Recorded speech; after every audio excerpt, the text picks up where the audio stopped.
Yes, welcome on board for the final lap on Rise and Shine.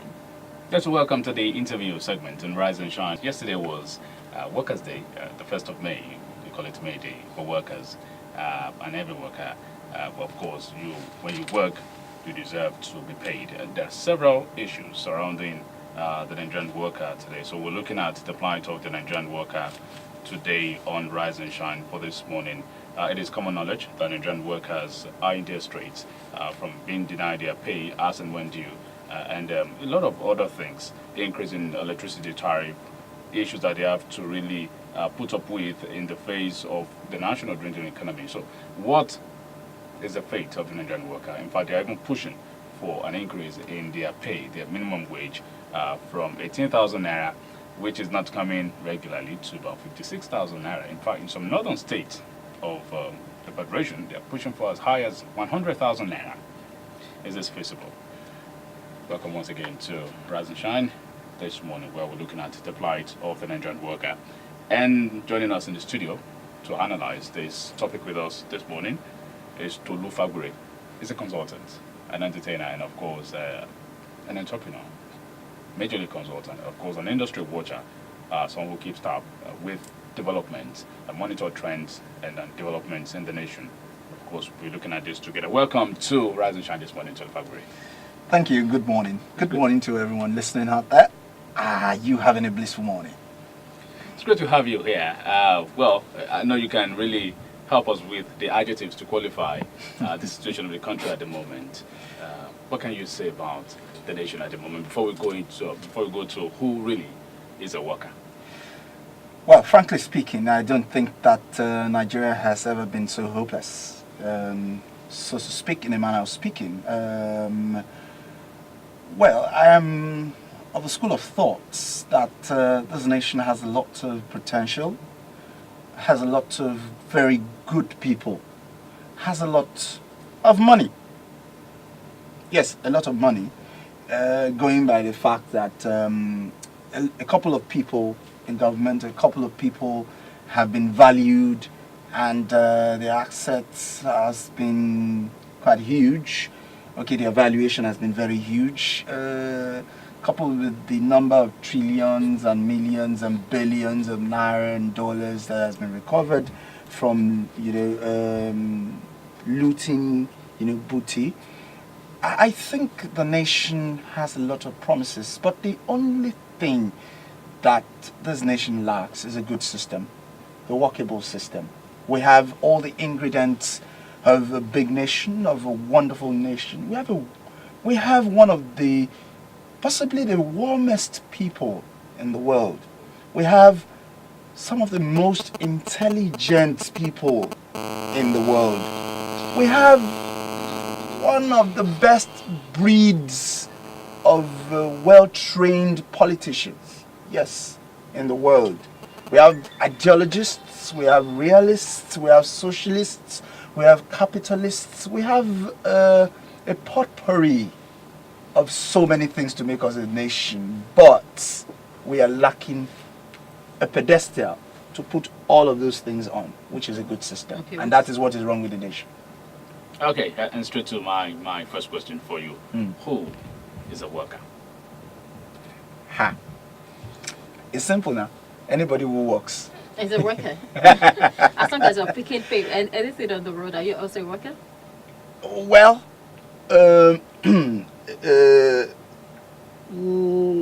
I'll take us back to this Yoruba thing that we used to hear sometime. Iṣẹ́ ni má ti ju iṣẹ́ rẹ̀. Bí igi ló bá ń gé ṣòwò, bí wọ́n sì gbà ọ́ kó gbálẹ̀ ọjà.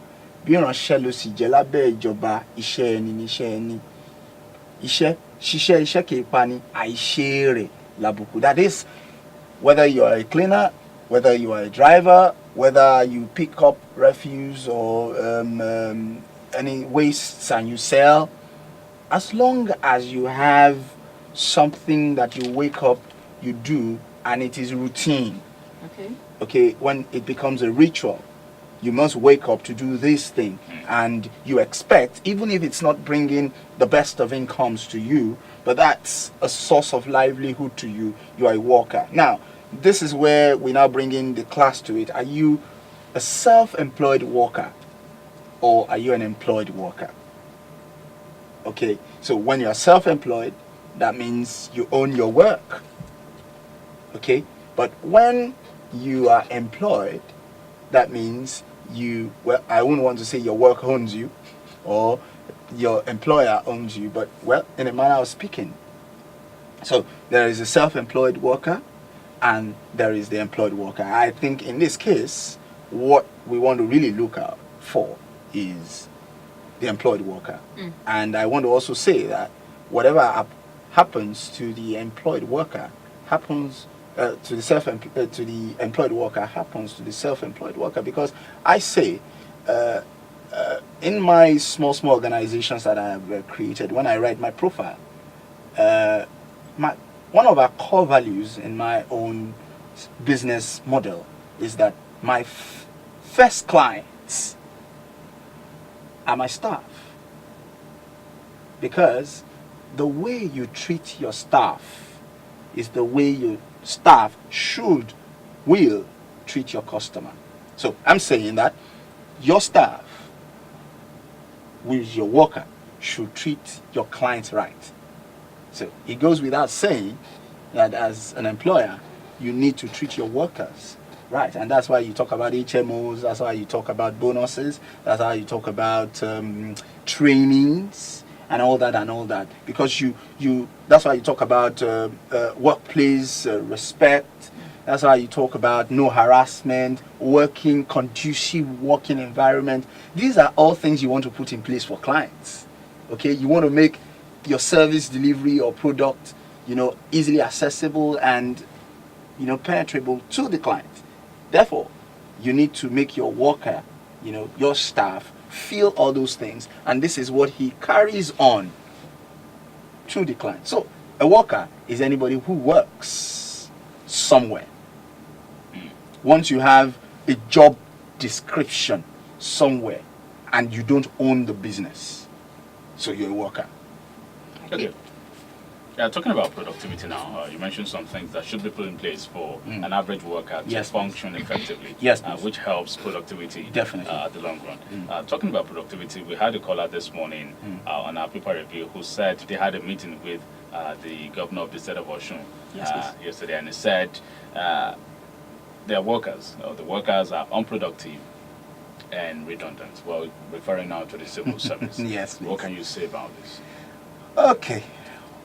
Well, with due respect to everyone in the civil service, you see, if you take the civil service out of the system, it's going to collapse. I salute the intelligence of the people in the civil service. Oh, wonderful people. You need to see when these people really mean to do their jobs. They do it. They know. You need to look at the massive paper qualifications that these guys have, and they keep getting every day. Recently, a few years back, my mother was retrenched on the basis of stagnancy. I've never heard that before in my life, that because someone is stagnant. So it therefore means that in the civil service, there is constant quest for movement. You must update whatever qualification you have. So what it therefore means that you might be saying that the Nigerian civil service has one of the most educated, academically educated workforce, perhaps in the world or perhaps in Africa. Now, I don't have statistics to support that, but I know that they go to school almost every time. Okay, so productivity, but I must say that I am of the school of thought that says that people in the civil service don't work. There isn't. Because walk into an average ministry or government parastatal, first of all, they are very rude. Now, I must give that to you straight. I have said the guys are intelligent and all that, I've given it to them, but then we must put the fact on the table. They're quite rude. They attend to you with the mind of, I'm doing you a favor. You need to get a receipt. Like seriously, when you need to even pay and you are paid, I need to get a receipt. Someone who you just paid, say X amount of money to, and you're standing there. You need to go to the next appointment that you have to, and the guy is talking to somebody, and you're saying, excuse me, say, be patient now, be patient, and then he keeps talking to the person. That's not a sign of someone who wants, look, the idea is get the person off your table so that you can do the next thing. Turn around. So it therefore means that you don't have the sense of what's the next thing. I need to achieve X and X much before I go home today. You know? And it all falls back to this, the system. Yes, the individual needs to have some decorum in productivity. When you need to produce, when you need to create ideas, you need to have some self-discipline. But you see, put the best man in a wrong system and he needs to survive. He can't get out of the system to go to a better system. Okay? There's no opportunity there in a better system. This is the only place he needs. He needs to conform. So what you have is you have intelligent people coming into the civil service. You have forward-looking people coming into the civil service. And when they get there, they find out that, look, this is not what I expected. This is not what I want to do. So two things can happen. Either they get out, and that's why you have people using the civil service as a stepping stone. Okay? They get out to other places, or they conform to what's going on there. So, and when you conform, that means you are losing your productivity, you are losing your creativity, you are losing a lot of things.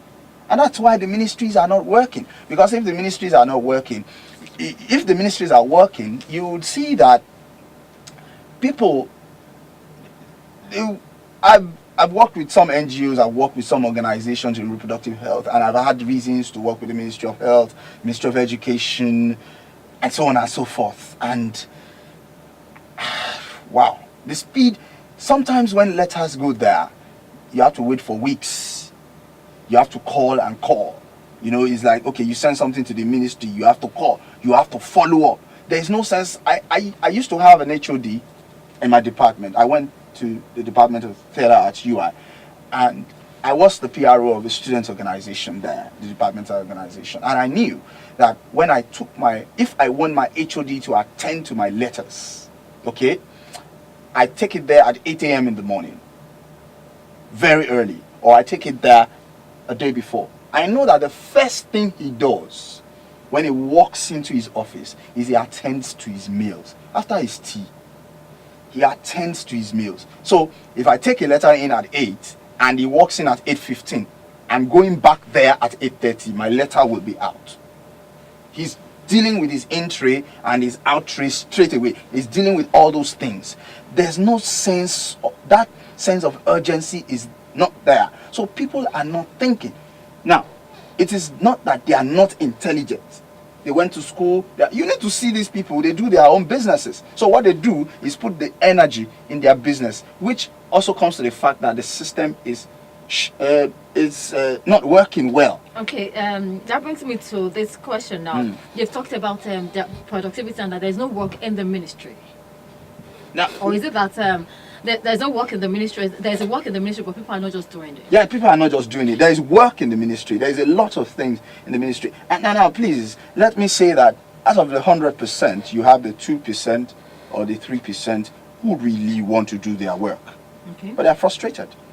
Okay, now let's talk about there's work in the ministry, but people are not doing it. Yes, and now please. there's this agitation for an increment in the wages now, and the minimum wage has to be increased to 56,000. Yes, please. So what are we actually paying for if we were to increase the 56,000 naira? Like, seriously, if I was governor of any state now, I would simply just ignore them for now.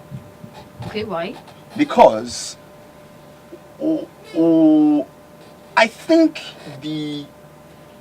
even though we are all pointing accusing fingers at the political class, I think the working class, the civil service class, we are already also following the trend that we are fighting, which is the national cake trend, give me my peace. I think what the civil service is going through now is just a matter of, okay, so if you can approve XX million of naira for wardrobe allowance, XYZ million of naira as pocket money for senators, so to speak, XY ESTA code, then we should be getting this XYZ Probably amount. because they see themselves as they are both public servants. Oh, yes. However, I'm saying that, yes, the political class might have overdone a couple of things. But let the civil service justify the increase. I'm saying, after all, I am not a politician. After all, I am not a special advisor to anybody. I speak for myself. And I think, I'm not saying that these opinions are necessarily right or necessarily the mood of the people, but I know the mood of some people, of some circles, that it is. That the civil service has not even justified the 18,000 naira minimum wage. So, if you, as I'm corrupt, as leader, as CEO of an organization, okay, I stole money, fine, wonderful, but you come to me for increment. Of course, as a businessman, of course, I want to continue stealing more money, so I want to have more money, if that is it, quote and unquote. So I want to, that's when process kicks in. Oh, that's when the due process will kick in. They know how to kick in the due process at that time. They will ask you, justify. And seriously, if they want to, if the labor unions and the civil service wants to come to equity, please, they should come with clean hands. Oh yes, we know these guys are doing what XY thing that you have accused them of doing, but you also want to come to equity, so you have to come with clean hands. Now you need to justify why. But here, in view of the prevailing economic crisis, yes, please, in the nation at the moment, drinking no price, yes, please, not enough money coming from Abuja, yes, states not being able to pay yes, salaries as and when due. Yes, please. What can 18,000 naira do at the moment? A lot. You have inflation hitting double digits and price of things skyrocketing. What Yes. can the 18,000 naira minimum wage? What can it do? What can the 56,000 naira minimum wage do if prices keep inflating? Because that's what's going to happen. So what should they agitate for? They should agitate for a better system. You see, when you have a better economic system, when you look, the things that they should ask for, I think they are not even asking for it. I give you an example. You walk into any ministry in your state, you still find the furniture that has 3 drawers, that is those old furniture, probably put there last in 1975.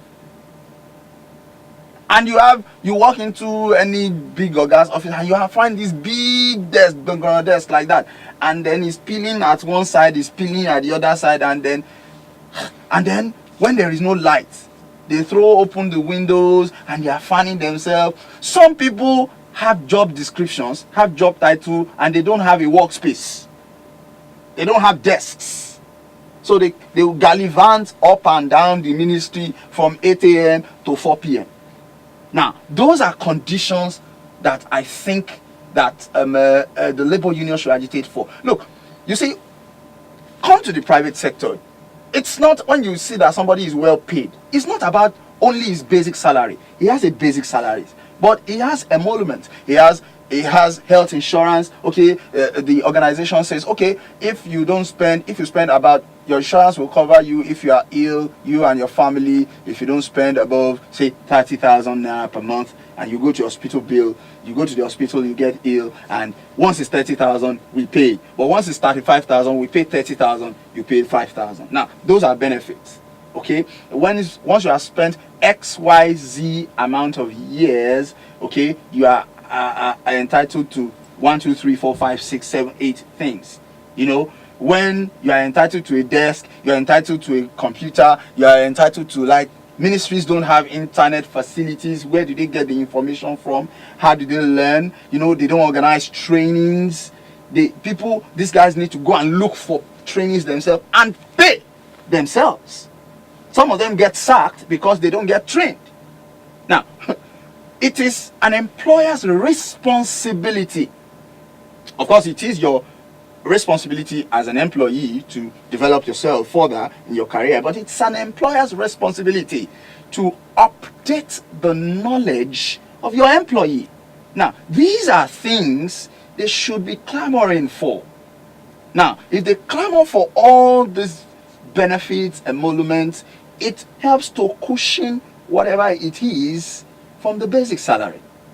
Now, because you are so empowered, you can create so many other things that can even, fetch you extra income. For instance, if you bring in XYZ amount of business, apart from your salaries and your benefit, you get XYZ commission. Oh, everybody. And that's why I said that when I begin to, I think Nigeria should run the wage system. I think we should begin to run the wage system instead of the salary system. And this is what I mean by the wage system. I employ you on a job and I pay you, say, 100,000 naira, and you work from 8, your working hours from 8 to 5. Okay, so that's how many hours? I don't know, maybe 8, 9. So what I do is divide 100,000 by 9 hours. So that's how much you get paid per hour. Okay, fine. And you have an hour break, lunch, 1 to 2. You come back at 3. It's no problem. That's when you clocked in. Admin, note to finance removes 1 hour pay from your 100,000. It's as simple as ABC. That's the wage system. Now, to cushion what you call that hash, of course Nigeria will call that hash.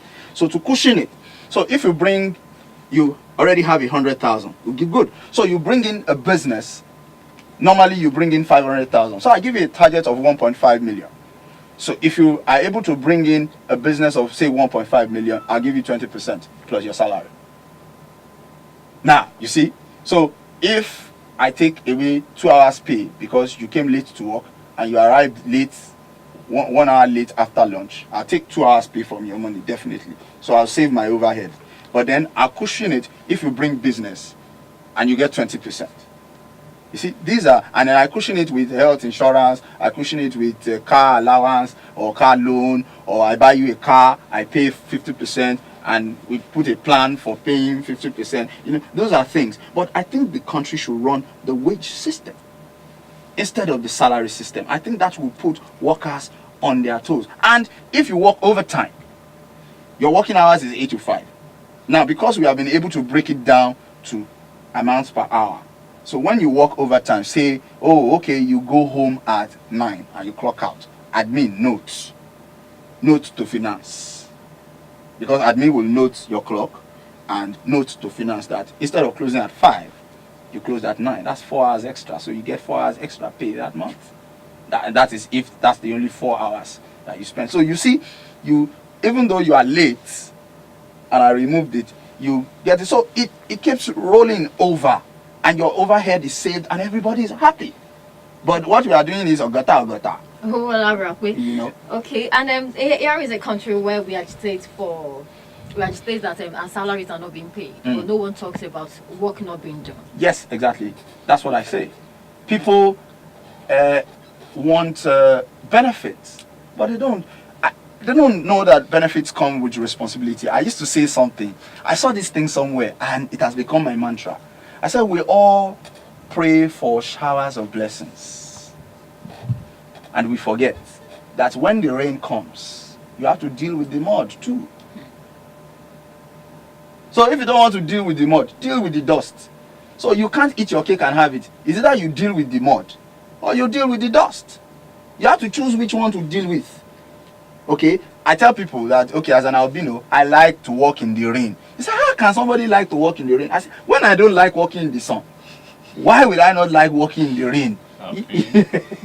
you get. So, but what you want to have, what you have in this nation is that you have people who want rights, benefits, but have forgotten duties and responsibilities. Okay, now let's come to the issue of cheap labor here in Nigeria.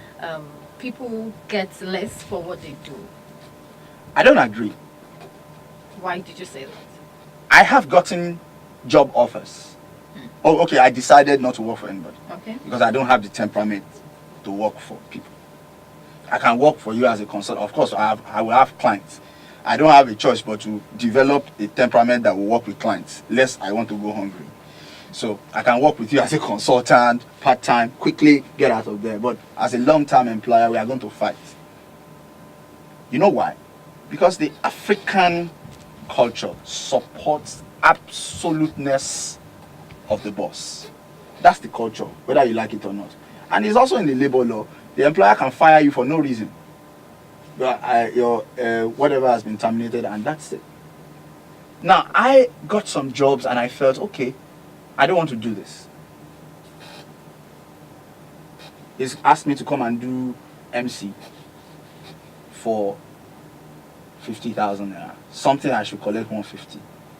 I look at the things involved. Okay. If it pays me to do it at 50,000, I'll do it. If you want to give me 5,000, if there are considerations for me to do it for 5,000, I'll do it. And once I take the job and I get paid, I don't have a right to tell you, you didn't pay me enough for this job, so I won't do it well. Because you agreed to Because it. I agreed. Everybody, you see, that's why I like Yoruba very well, because I'm from Yoruba. A human being in Yoruba is called Eniyan. Eni tí ó lè yàn. A person who has a choice to choose. So, somebody gives you something that is not enough for you. You have a right to choose to be hungry for that moment and not take the job. And you have a right to take the job. And you have a duty to do it. Because you've agreed Because to it. because you agreed to do it. So everything is open to negotiation. And let me tell you, when you fill forms of employment now, they tell you what salary are you expecting.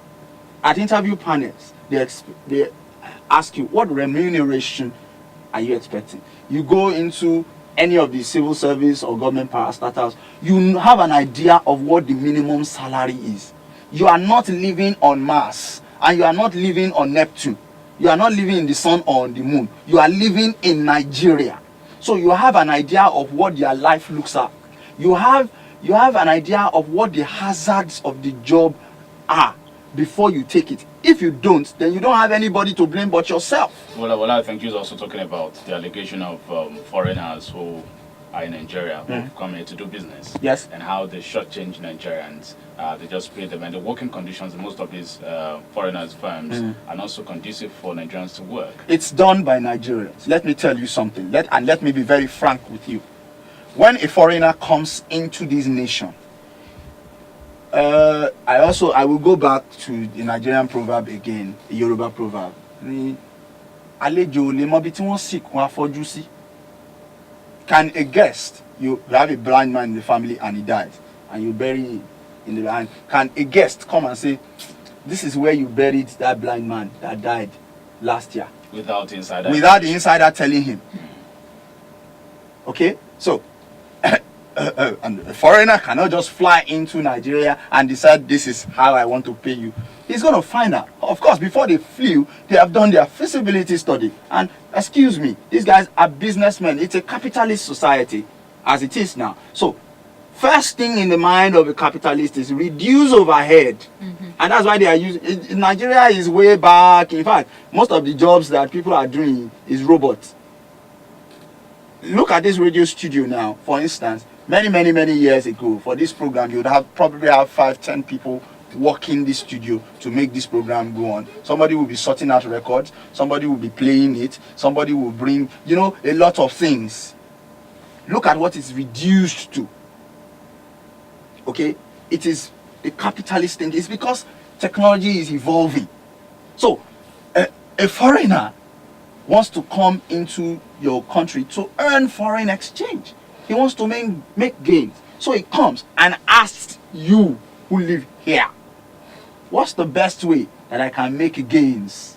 Oh, I am into entertainment. I am into TV, television, movie productions. I am aware of productions when the expatriates came into the country. They were paying XYZ amount of money. And somebody just walked in and said, I can do this thing for you, half that budget. So you're implying that there's a connivance between the leadership and these foreigners? It's not leadership. It's between Nigerians and the foreigner. It's not leadership. Because the Chinese or the Indian or the Lebanese or whoever comes into the country to get this done will not employ the president. They will employ somebody like you and me. as managers. I think that's why we're saying that what is the NLC doing in this regard to fight for the Nigerian worker? That, I mean, fighting for a conducive working environment or terms for the Nigerian. This is one thing I have tried to avoid. Now that you have asked it, I am going to say it. The last time we had a working, sensible, forward-looking, effective NLC was the Oshiomhole times. I think the NLC went to sleep after Oshiomhole's tenure. I have been of a personal opinion that activism in Nigeria is actually a means to an end for the people who do activism. You know, I think that the way activism is done in Nigeria is a means to an end. I mean, it's a career that ends in politics. So, you have activists romancing politicians. Oh, they make noise and all that, and once they get a very good deal for themselves, they are out of it. And then the next person shouts, oh, he's a traitor, he's a whatever, and then he comes and then until he gets a good deal for himself. And then the next person shouts, that's a traitor, he has betrayed us in the labor, and now that's it, and until that person gets a good deal for himself. So, I think we are just all selfish. Okay, it is in the nature of every human being to be selfish. Which is nice, which is fantastic. But you see, there are match points, there are mark points for selfishness. Once your selfishness begins to affect others, then you have just shut off the mark. So I think the NLC, as it is, lacks a lot of vision, lacks a lot of will. They lack the humanitarian will to ask for what is right. So it's two things are involved in what is wrong with this NLC. Either they don't have a clue of the things to ask for. Perhaps they don't have a clue. When last did they talk to the people? Like a friend of mine who was in the civil service was just telling me yesterday that he has told his union chairman that if I don't get a t-shirt, I am not coming to the stadium to do May Day March Past. Like, seriously, they said they were supposed to sell it, but because of the situation of the country, they will not sell it, but they will ration it. Like, the labor unions are supposed to produce the t-shirts and give it to them. You collect dues from these people, don't you? So what are you doing with the dues? You have people who fund you here and there. What are you doing with all this money that you can't make t-shirts for each labor? At least each of the unions are segmented, You can't make t-shirts. And then you blame the government for not providing infrastructure and all that and all this. And, well, okay. I think the NLC is just not it. I think every worker, like I say, in Nigeria, when people start saying, let us fight for our rights, let us fight for electricity, I say, you are joking. You will just die of frustration. Because you are waiting for Godot, like Samuel Beckett's play. You will wait for Godot and it will never come. So what you do is become a local government unto yourself. How? Once you build a house, buy generator, buy inverter. So that is happening already. And that's it now. So that's the only way you will not be frustrated. IBR, wait for NEPA now. You'll be frustrated. Shut down the station and say, oh, let's wait for NEPA. And then you go out and shout on the street. You will not give us light to practice your business. You will die in poverty. And they will continue to live. They will not look at you. They will continue to live. So you need to, I think the labor, members of the labor union, that's a civil service, I think you need to rise to the occasion yourself. The NLC, organized labor unions, are not working right. Organized, I think, as a matter of fact, anything organized in this nation doesn't work. Organized religion, organized business, we can't even work together. We can't even do collaborations. Of course, and we have lost trust for ourselves in this nation. And that is why everything is falling apart. You don't trust your brother, you put money in your business, you want to be husbands, don't trust wives, you cannot do joint accounts, you fight. A lot of things are happening, things are just upside down. So I think people need to take the destiny of their lives in their hands. Okay? Take yourselves in your, if you need to fight, gather yourself 5, 10, and go and ask. Ask the NLC labor to ask for you, but then ask yourself. And look, social media is your friend. Shout it on social media. IBR is your friend. Come there. They will help you talk. You know? But of course, people are also afraid of intimidation. What I hear that some leaders are doing now is that when civil servants or people in the civil service, when they make a comment, they say, you are too much. So they threaten them, we are too much, you are too much, we will resent you. So they keep quiet. Nobody wants to lose the job. People are asking, the leadership is asking all sorts of questions. I think the general stance of the leadership in this dispensation is haughty. They are very, very haughty to people. They have this intellectual haughtiness, and they are running the states like they are running their private businesses. And I don't think it's wonderful. So, yeah, yes, please. Now we know the situation is not so palatable for an average worker. But what should be the attitude of an average worker now that money is not coming as it should come? There's seems to be a rot, as it were. Even those that should fight their cause, they seem not to be doing that as expected. What should be the attitude of an average worker? Some have said they should skill up now. It's a time now for them to skill. What do you feel about this? Well, first of all, first attitude is that you are still an employee with a responsibility to do your job. Until such a time when you relinquish that position of employeeship, you have a job to do well.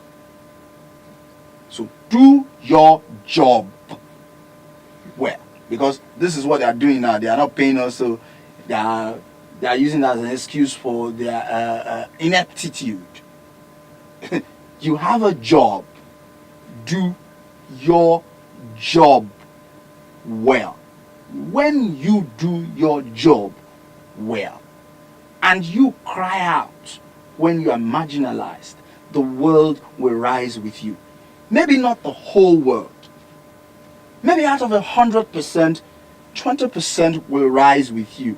Wonderful, that's a start. But you need to understand that you cannot continue to contribute to a degenerate system by refusing to do your job. Because if you don't do your job, you are not different from the politicians who you say are corrupt. Because by corruption, they are not doing their job. So if you don't do your job, you are getting paid for what you are not doing, so you are corrupt. So you need to do your job.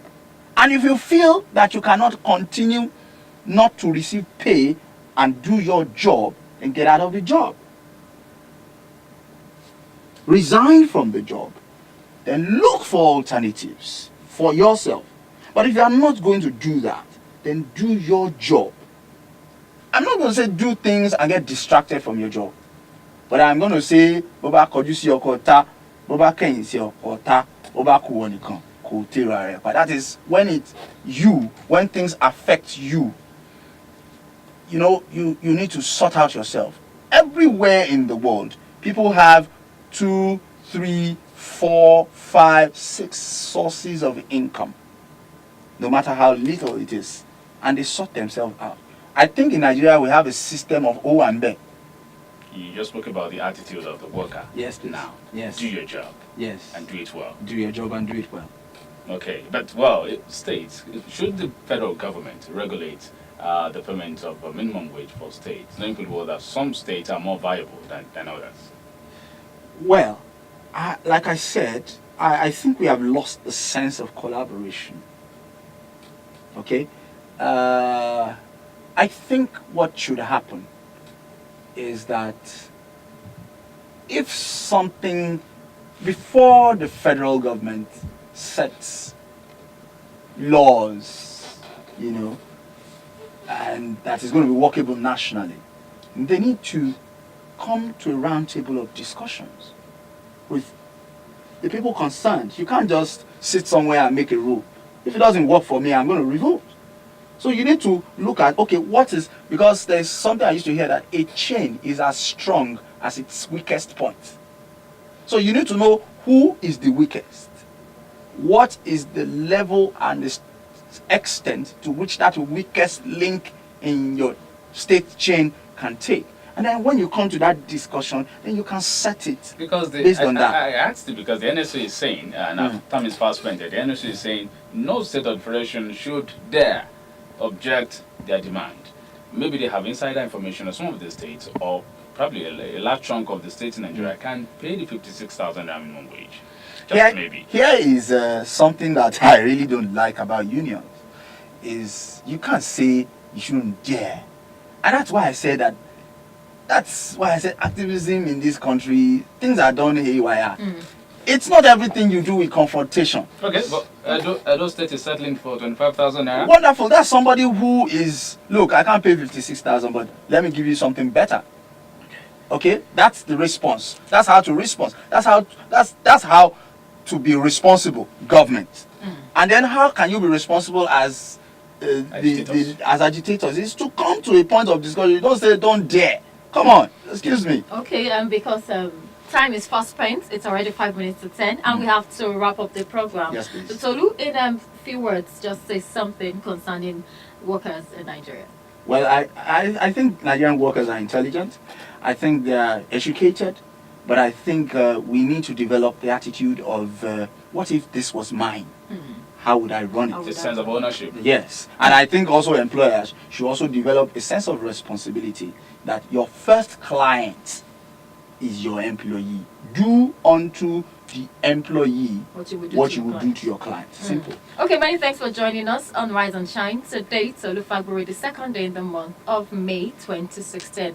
Of course, we'd like to say our bye now. Many thanks for joining us since 5 a.m. up until now. We really, really appreciate you. And Olaye, thank you for staying with us in the studio. Of course, enjoy your day and stay safe. I remain your friend, Okweyemi Ojabanja. We'll be back tomorrow morning for another edition of Rise and Shine. And I am Olutayo Gwade. Here's one of my favorite songs that you'll just like is Alaro Tunjaburedi by Uncle Tuji. See you tomorrow, God willing. Have a nice day.